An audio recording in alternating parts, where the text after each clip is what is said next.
This video is going to be about calculus with parametrics. So prior to now, we've learned what a parametric curve is, how you take a parametric curve with x as a function of some other variable, in this case t, and y as a function of some other variable, and plot them. So we'll talk about this particular graph in a bit, but that's not the goal today. The goal isn't to put these graphs in or to produce these graphs. The goal is threefold here. We have number one is dy dx. So we want to find the slope of the tangent line at varying points on this curve. The second is the second derivative. And the third goal will be to find the arc length. So by the end of this video, hopefully you will understand how one gets a first and second derivative, and then we will extend our knowledge of the arc length to curves in parametric form. So let me get rid of this. Okay, so goal number one was the derivative. So the first derivative, that's one way of expressing the first derivative with respect to y. So d dx of y. I know that's not the common way we've written it. We've commonly been writing it like that, dy dx, and that's fine. You'll see why I wrote it that other way in a minute. But dy dx isn't super easy to see here because y is not written as a function of x. So we have two options to find dy dx. One is we could remove the parameter. In other words, we could isolate t in one or the other of these equations, and then substitute it in here, thus producing a Cartesian form of the equation, or just having y's and x's. Option number two is we could develop a technique for finding the derivative without ever leaving parametric form, and that's what we're going to do on this one. So dy dx, very simply, you can think of the derivative of y with respect to t over the derivative of x with respect to t. And you can see here, just by simple fraction work here, dt and dt, or you can think of the derivative of y with respect to t and the derivative of x with respect to t, and then just dividing them. I'll execute this example in a minute. Goal number two was to figure out how to take a second derivative. And the second derivative, now you'll see why I wrote this form a little bit strange. The second derivative is the derivative with respect to x of the derivative of y with respect to x. So just like this was written here, we took d dx of y and we expressed it as dy dx. We're going to express this as d whole parenthetical expression dx. So d dy dx dx. Right, so in other words, we've taken this and sort of put it in the spot in the numerator where the y has gone before. Well, we have an expression for dy dx. It is in that box. So these set of parentheses can be replaced by what is right there. So that'll be dy dt. And then the bottom will be, I'm sorry, got interrupted there, d dt of dy dx.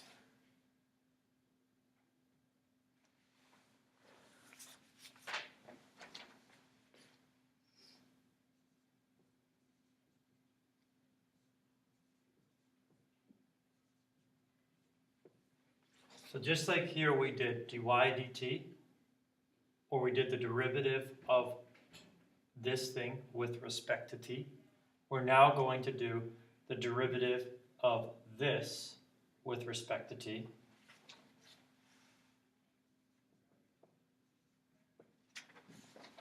So another way of thinking about this is taking the derivative with respect to t of the top and the bottom. And now we have this expression, and we're taking the derivative with respect to t of the top and of the bottom. So that means when we take, so this is our second derivative.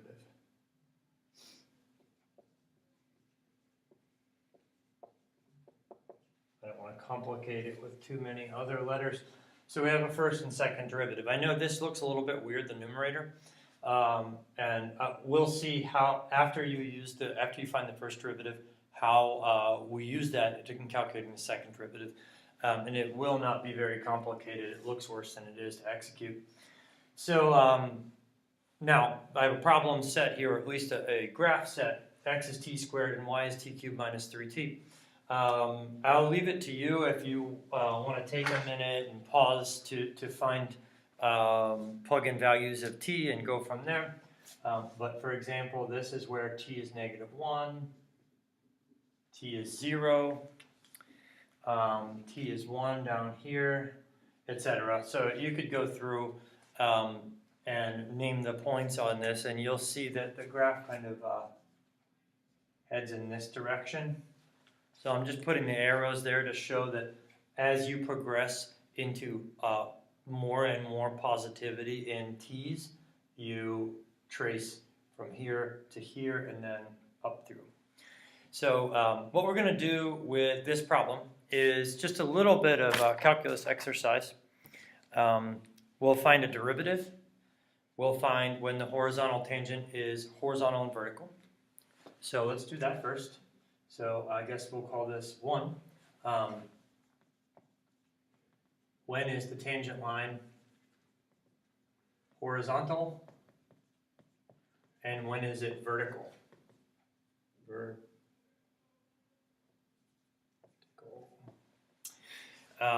So to find when tangent line is horizontal or vertical, we obviously need a first derivative. Well, the first derivative is dy dt over dx dt. So we go to the y function. So this is dy dx, first derivative. And dy dt is 3t squared minus 3. And dx dt, it's the bottom, is the derivative of x with respect to t, which is 2t. And just for future reference, we could write this also as, well, I'll get to it when we do the second derivative. There's no need to do it now. So if we want to find when it's horizontal and when it's vertical, we need to set its numerator equal to 0 for horizontal and its denominator equal to 0 for vertical.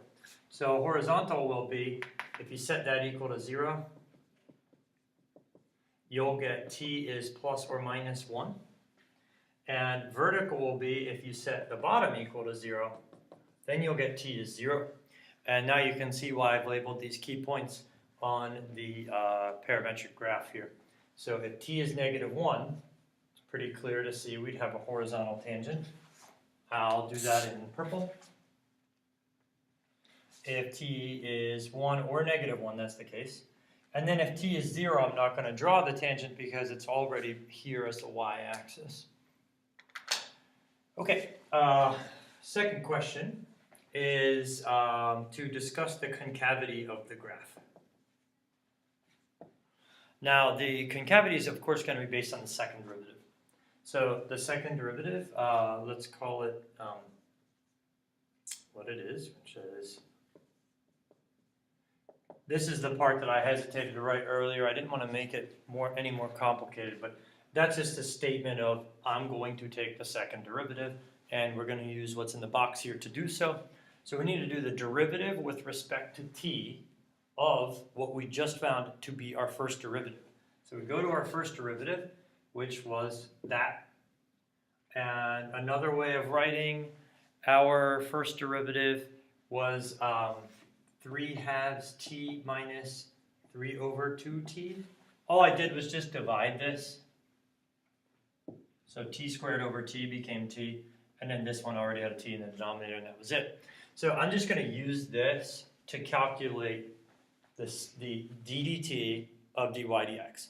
So the derivative with respect to t of that thing. So the numerator, the derivative with respect to t of this, is 3/2 Now, this will be, you can think of this as 3 over 2 and then times t to the negative 1. So we'll get a positive 3 halves t to the negative 2.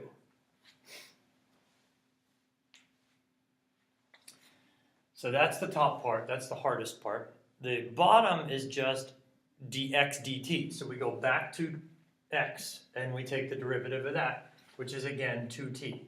You may notice that dx dt showed up in the denominator of the first and the second derivative, dx dt in the denominator of the first and in the second derivative. Okay, we can, I guess we could clean that up, but it doesn't matter. If we're looking for a concavity, we can just set that thing equal to 0 and also when it's undefined.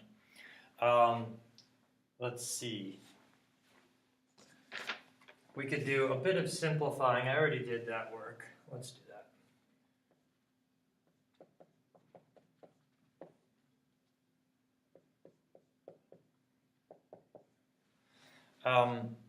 I'll leave it to you to verify this, but 3 times the quantity t squared plus 1 over 4t cubed. That's just an algebraic simplification on this to this. So no calculus was done there, just did a bit of algebra. Now, if you try to set the numerator equal to 0, t squared plus 1 is never 0 because, well, for real numbers, because you square a real number and its minimum value is 0, and then you add 1 to it, and it's positive, so it can't be 0. However, the bottom can be undefined. So really, we should be setting this to 0 or undefined. In which case, we find that t equals 0 makes the bottom undefined and thus is a point that we care about. So to discuss the concavity, something's happening at 0 and then before and after 0 it's either concave up or concave down. So we take our value t, let's say t is greater than 0 and t is less than 0, and then we test it in the derivative and it'll turn out to be concave up if it's positive, and concave down if it's negative. The numerator is always positive, so we're just taking any positive number and we're plugging it in for 4t cubed. That's going to be negative, sorry, positive if you plug a positive in. And now if you take a negative number and you plug a negative in for t, you'll get negative in the denominator here. So now we have the concavity discussed, and that makes sense, I think, based on the graph here, because for negative values, when t is negative, we're living on this part of the graph, which is concave down.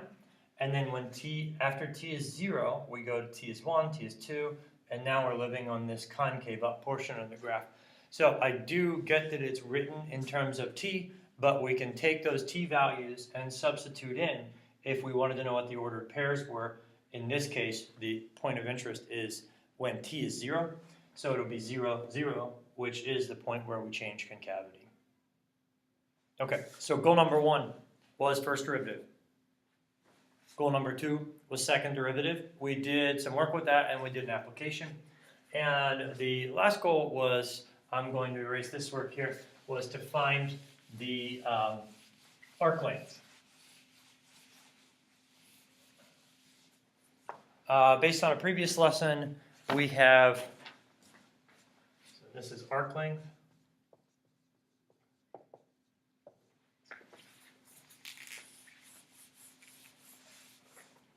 Based on a previous lesson, we have this formula, where L is the arc length.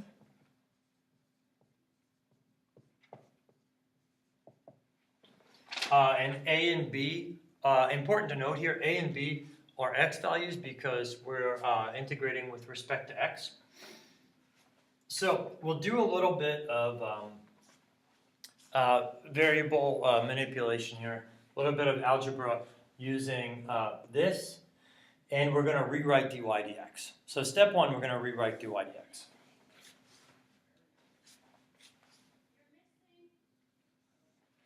And dy dx was dy dt over dx dt. Now this is all of dy dx is squared, so that guy gets a square and that guy gets a square. Okay, so that's move number 1. You'll notice that I did not write a and b here, nor did I write dx. We're going to address that now. So think of dx here, and think of multiplying by dt. Okay, so the goal is to get this written in terms of t, because the original function, as we did a lot of work here, we saw everything was in terms of t. So we're going to write the integral in terms of t. So we're going to take this dt, and we're going to slide it in here.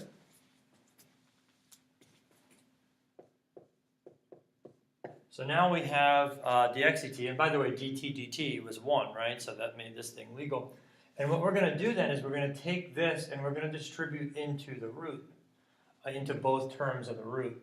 So when you bring a number from outside a root to inside a root, think of this was a 3, and we were bringing it in the root, it would become 9. So when we bring this in, it's going to become squared in both terms. So the length,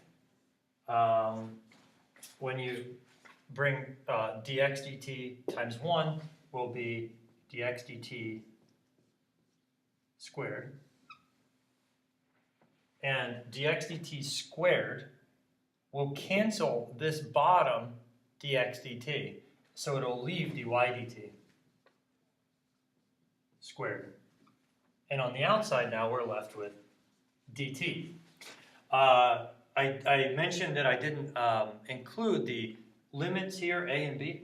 And again, that's because we've written them in terms of a different variable. So now that we're in terms of t, whatever the a and b were, let's say they were 2 and 5. Well, those are the x values in the original integral.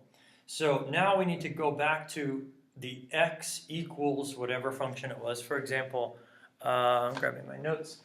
In the last problem there, x was t cubed minus 3t. No, that was y. X was t squared. So in this one, if x was 2, I forget what I said, 2 and 5. That's kind of annoying. Now let's say x is 4 and x is 4 to 9.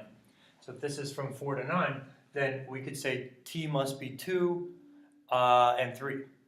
So then we would convert the limits on this integral to be with respect to t. So what you'll see in the Stewart textbook is some alpha and beta here. And the story with alpha and beta is whatever mapping gets you from b to beta and from a to alpha. So, and that's just defined by whatever the particular function is. So you can think of f of beta is b and f of alpha is a. But really all this means is if you have 4 for x, figure out what t is. If you have 9 for x, figure out what t is. And this is written dx originally. We also developed in previous lesson the ability to write this dy. So it doesn't really matter because once you're living in a parametric world, you're going to be integrating with respect to t, and then alpha and beta, if it's not given to you in terms of t, if it's given to you in terms of x's or y's, you would just convert out. So to recap, we have accomplished 3 goals. Goal number 1, finding the first derivative, dy dx, and we did that using dy dt over dx dt. Second goal was second derivative, and the second derivative involved the derivative with respect to t of the first derivative. So we rewrote our first derivative and did the derivative with respect to t of that thing was the numerator. The denominator actually remained the same. It was still dx dt. I've erased the boxed formula, so I'm not going to refer to that. We were able to do the typical stuff with this, analyze its tangent lines and concavity. And then the third goal was accomplished here by rewriting our arc length or curve length formula in terms of t, the parameter, which was dx dt squared plus dy dt squared dt. Of course, the root is there. And then we mentioned the need for working with the limits of integration as well.